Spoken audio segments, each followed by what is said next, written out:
Hi friends, hi students. ఈ వీడియోలో మనం ఏపీపీఎస్సి గ్రూప్ 1 మెయిన్స్ ఎగ్జామ్ కోసం జనరల్ ఎస్సే టాపిక్ గురించి చెప్పుకుంటున్నాం. గత వీడియోల నుంచి కూడా జనరల్ ఎస్సేస్ టాపిక్స్ చెప్పుకుంటున్నాం. ఈ వీడియోలో మనం తెలుగులో వ్యాస రచనలు టాపిక్ చెప్పుకుంటున్నాం. వీడియోలోకి వెళ్ళబోయే ముందు చిన్న రిక్వెస్ట్, దయచేసి నా ఛానల్ సబ్స్క్రైబ్ చేయండి, మీ ఫ్రెండ్స్కు షేర్ చేయండి, లైక్ చేయండి. నా ఛానల్ గ్రోత్కు మీ సహకారం ఎల్లప్పుడూ ఉండాలని నేను ఆశపడుతున్నాను. Thank you very much. General essay అంటే వ్యాసం. తెలుగులో వ్యాస రచనలు.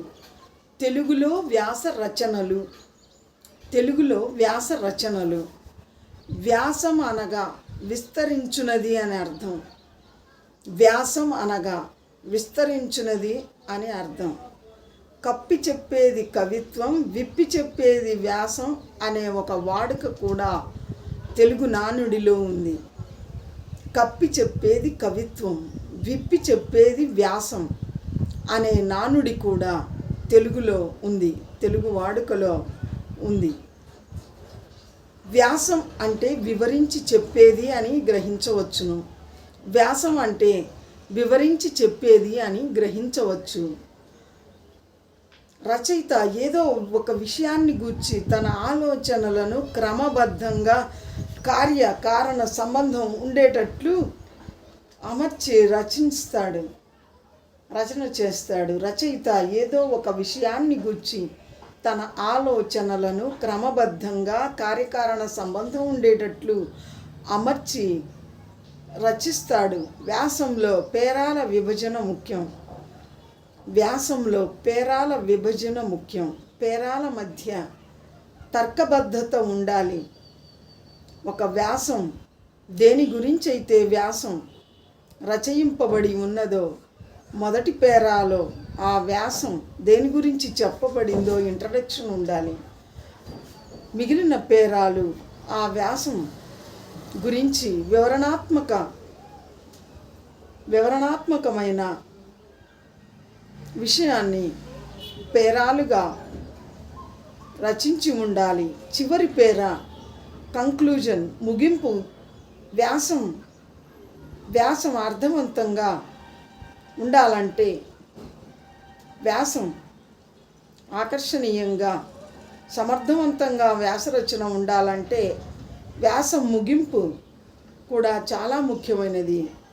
చివరి పేరాలో వ్యాసం ముగింపుని చాలా చక్కగా రచయిత కంక్లూజన్ ఇవ్వవలసి ఉంటుంది. ఈ విధంగా వ్యాసం అనేది ఒక రచనా ప్రక్రియగా, సాహిత్య శాఖగా ఈనాడు రూపొందింది. వ్యాసం అనేది ఒక రచనా ప్రక్రియగా, సాహిత్య శాఖగా ఈనాడు రూపొందింది. వ్యాసం సంగ్రహంగా ఉండి సూక్ష్మంలో మోక్షం చూపుతుంది. వ్యాసంలో వ్యాస రచయిత పాఠకుడు తమకు తెలిసిన సంగతులు ముచ్చటించుకున్నట్లు ఉంటుంది. వ్యాసంలో హాస్యం ఉండడం ఆరోగ్యదాయకం.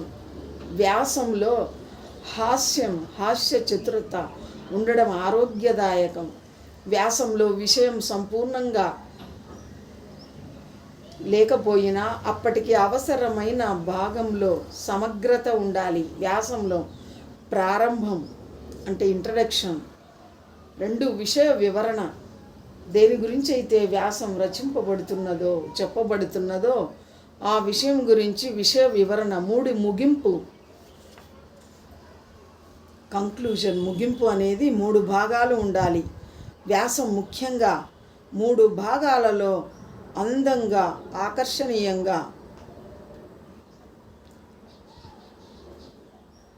రచింపబడి ఉండాలి. ఆ 3 భాగాలలో ప్రారంభం, ఇంట్రడక్షన్ చాలా ముఖ్యమైనది. రెండవది విషయ వివరణ. వ్యాసంలో చెప్పబడిన విషయం గురించి వివరణాత్మకంగా పేరాలుగా రచింపవలసి ఉంటుంది.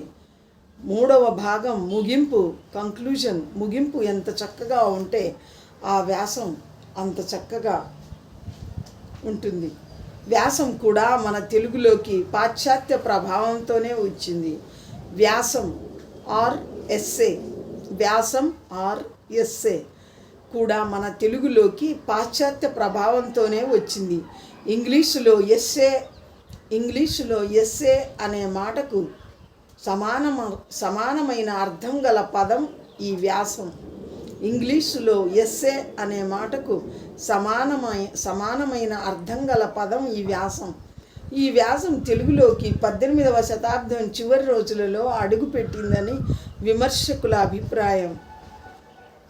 ఈ వ్యాసం అన్నది తెలుగులోకి 18వ శతాబ్దం చివరి రోజులలో అడుగుపెట్టిందని విమర్శకుల అభిప్రాయం.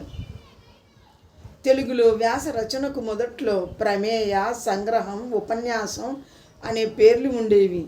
తెలుగులో వ్యాస రచనకు మొదట్లో ప్రమేయం, సంగ్రహం, ఉపన్యాసం అనే పేర్లుండేవి. సామినేని ముద్దు నరసింహనాయుడు 1842లో తన వ్యాస రచనకు ప్రమేయం అని పేరు పెట్టాడు.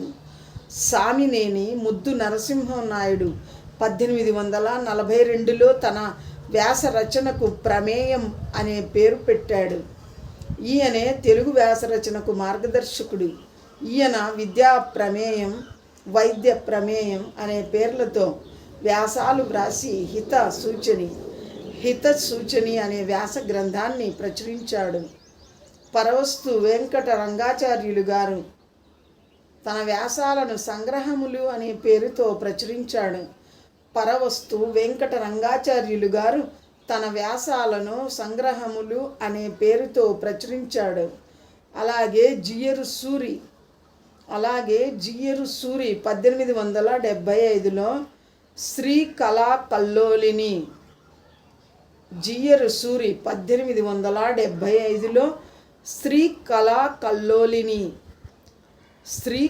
కల్లోలిని అనే పేర వ్యాసాలు వ్రాశాడు. రంగాచార్యులు గారి వ్యాసాలు వీరేశలింగం గారిని ప్రభావితం చేశాయని చెబుతారు. వీరేశలింగం గారు పై విధంగా తెలుగులో వ్యాసాలు ఉన్నా కూడా సరళ గ్రాంధికంలో అందరకు అర్థమయ్యే రీతిలో ఆధునిక వ్యాసరచనకు తెలుగులో శ్రీకారం చుట్టారు. వీరేశలింగం గారు ఆనాటికే పైన చెప్పబడిన విధంగా ప్రమేయం, సంగ్రహములు మొదలైన తెలుగులోని వ్యాసాలు ఉన్నా కూడా సరళ గ్రాంధికంలో అందరికీ అర్థమయ్యే రీతిలో ఆధునిక వ్యాసరచనకు తెలుగులో వీరేశలింగం గారే శ్రీకారం చుట్టారు.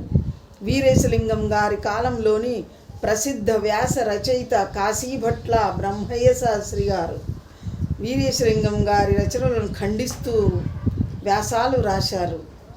వీరేశలింగం గారి కాలంలోని ప్రసిద్ధ వ్యాస రచయిత కాశీభట్ట బ్రహ్మయ్య శాస్త్రి గారు వీరేశలింగం గారి రచనలను ఖండిస్తూ వ్యాసాలు రాశారు. వీరేశలింగం గారు మతపరంగా, రాజకీయ పరంగా, శాస్త్రీయ పరంగా, స్త్రీ విద్యాపరంగా సుమారు 200 వ్యాసాలు రాశారు. వ్యావహారికంగా కూడా వీరేశలింగం గారు వ్యాసాలు రాశారు. వీరేశలింగం గారు మతపరంగా, రాజకీయ పరంగా, శాస్త్రీయ పరంగా, స్త్రీ విద్యాపరంగా సుమారు 200 వ్యాసాలు రాశారు. వ్యావహారికంలో కూడా వీరేశలింగం గారు వ్యాసాలు రాశారు.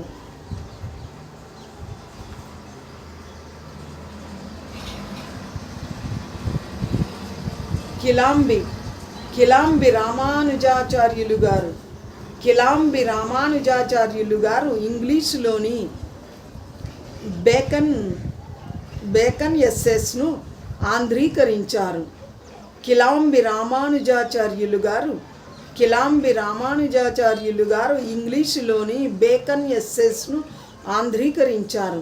కాశీభట్ట బ్రహ్మయ్య శాస్త్రి గారి వ్యాసాలు ఉపన్యాస పయోనిధి, ఉపన్యాస మంజరి విమర్శనం అనే పేరు అచ్చయ్యాయి. కాశీభట్ల బ్రహ్మయ్య శాస్త్రి గారి వ్యాసాలు ఉపన్యాస పయోనిధి, 2 ఉపన్యాస మంజరి విమర్శనం అనే పేరిట అచ్చయ్యాయి. చిలుకూరి వీరభద్రరావు గారి చారిత్రక వ్యాసాలు గొబ్బూరి వెంకటానంద రాఘవరావు గారి ఖగోళ శాస్త్ర వ్యాసాలు, కొమర్రాజు లక్ష్మణరావు గారి పరిశోధనా వ్యాసాలు, గొబ్బూరి నాగ రాఘవరావు గారి వైజ్ఞానిక వ్యాసాలు తెలుగులో ప్రసిద్ధి వహించాయి. వ్యాస రచనలను తెలుగు పత్రికలు బాగా పోషించాయి. కిలాంబి రామానుజాచార్యులు గారు ఇంగ్లీషులోని బేకన్ ఎస్సెస్ను ఆంధ్రీకరించారు.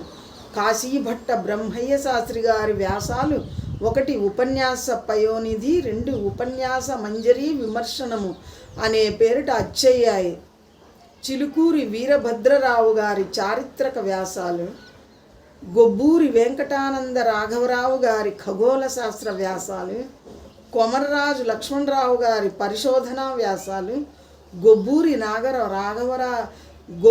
నాగ రాఘవరావు గారి వైజ్ఞానిక వ్యాసాలు తెలుగులో ప్రసిద్ధి వహించాయి. వ్యాస రచనలను ఆనాటి తెలుగు పత్రికలు బాగా పోషించాయి. తెలుగు సాహిత్యంపై వ్యాసాలు వ్రాసిన వారిలో మానవల్లి రామకృష్ణ కవి, రాళ్లపల్లి అనంత కృష్ణ శర్మ, బండారు తమ్మయ్య, గిడుగువారు, జయంతి రామయ్య గారు వంటి వారు ముఖ్యులు. తెలుగు సాహిత్యంపై వ్యాసాలు వ్రాసిన వారిలో మానవల్లి రామకృష్ణ కవి, రాళ్లపల్లి అనంత కృష్ణ శర్మ, బండారు తమ్మయ్య, గిడుగువారు, జయంతి రామయ్య గారు వంటి వారు ముఖ్యులు. చారిత్రక విషయాలపై వ్యాసాలు వ్రాసిన వారిలో కొమర్రాజు, చిలుకూరి వీరభద్రరావు,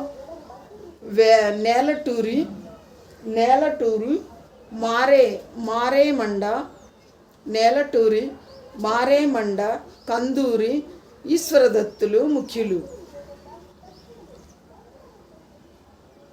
చారిత్రక విషయాలపై వ్యాసాలు వ్రాసిన వారిలో కొమర్రాజు, చిలుకూరి వీరభద్రరావు, నేలటూరి మారేమండ, కందూరి ఈశ్వరదత్తులు ముఖ్యులు. తెలుగు వ్యాస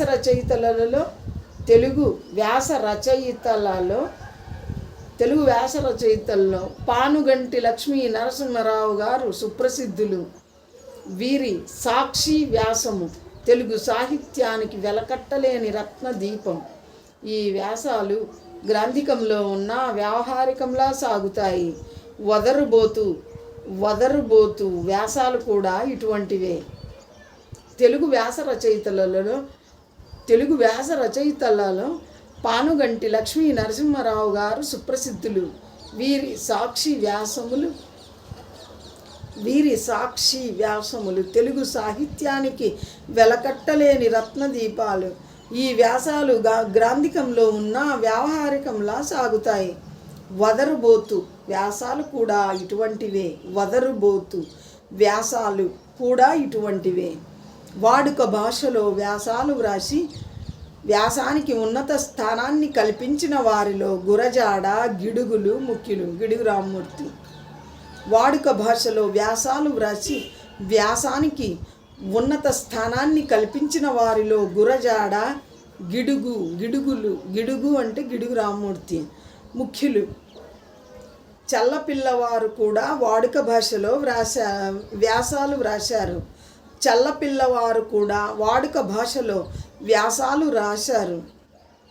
పంచాగ్నుల ఆది నారాయణ శాస్త్రి గారు ఎంకి పాటలపై చక్కని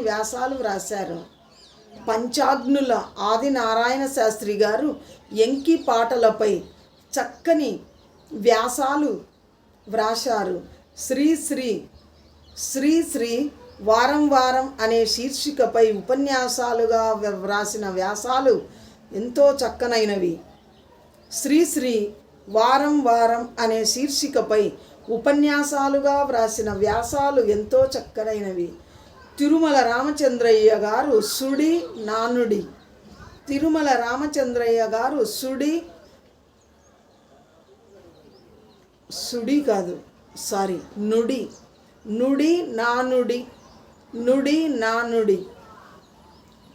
రామచంద్రయ్య గారు నుడి నానుడి నుడి నానుడి నుడి నానుడి అనే పేరుతో చక్కని వ్యాసాలు వ్రాశారు.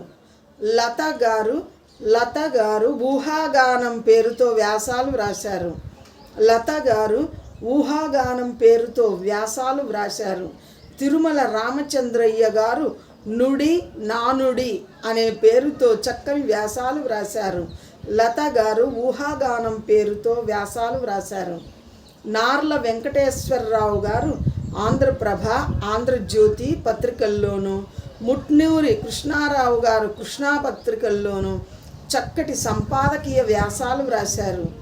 వాసుదేవ దీక్షితులు, ఏబీకే ప్రసాద్, నండూరి రామమోహన్ రావు, కాశీనాథుని నాగేశ్వరరావు గారు పత్రికా సంపాదకీయాలు ఎంతో గుర్తుంచుకోదగినవి, ప్రసిద్ధికెక్కినవి.